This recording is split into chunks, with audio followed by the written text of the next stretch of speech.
சூப்பரான ஒரு மீன் குழம்பு ரெசிபி தான் பார்க்க போகிறோம். வாங்க பார்க்கலாம். அடுப்பை பற்ற வச்சு வானல் வச்சுக்கலாம். ஆயில் போட்டுக்கலாம். 1 டீஸ்பூன் வெந்தயம் போட்டுக்கலாம். வெந்தயம் நல்லா செவந்து வர கட்டத்தில் 4 பச்சை மிளகாய் கீரி போட்டுக்கலாம். 1 பூண்டு உரித்து போட்டுக்கலாம். 4 வெங்காயம் கட் பண்ணி வச்சதை போட்டுக்கலாம். வெங்காயம் வதக்கிறதுக்கு 1 பிஞ்ச் உப்பு போட்டுக்கலாம். நல்லா செவந்து வர கட்டத்தில் கத்திரிக்காய் ஆட் பண்ணிக்கலாம்.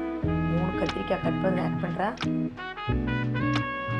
கத்திரிக்காய் வதங்கினதுக்கப்புறம் தக்காளி சேர்த்துக்கலாம். 3 தக்காளி கட் பண்ணி வச்சதை சேர்த்துக்கிட்டேன். மஞ்சள்தூள் போட்டு காரப்பொடி போட்டுக்கலாம். 100 மிளகாத்தூள் ஆட் பண்ணிக்கலாம். நல்லா வதக்கிட்டு புளியை கரைச்சி ஊற்றிக்கலாம். 100 புளி 100 மிளகாத்தூள் ஆட் பண்ணியிருக்கேன். தேவையான அளவு உப்பு போட்டு தண்ணியை ஊற்றி கருவேப்பிலையை பச்சையாக போட்டு மூடி போட்டுடலாம். நல்லா கொதிக்கட்டும். 10-15 நிமிஷத்துக்கு கொதிக்கட்டும். எண்ணெய் பிரிஞ்சு வர நேரத்தில் நல்லா நம்ம வெட்டி வச்ச மாங்காயை போட்டு நல்லா வாஷ் பண்ணி வச்ச மீனை போட்டு கொதிக்க விட்டுடலாம். ஒன்றா போட்டுக்கலாம்.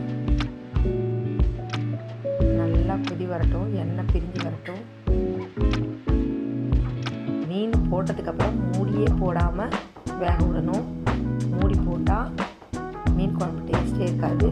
சூப்பராக ரெடி ஆகிடுச்சு பாருங்கள். வாங்க.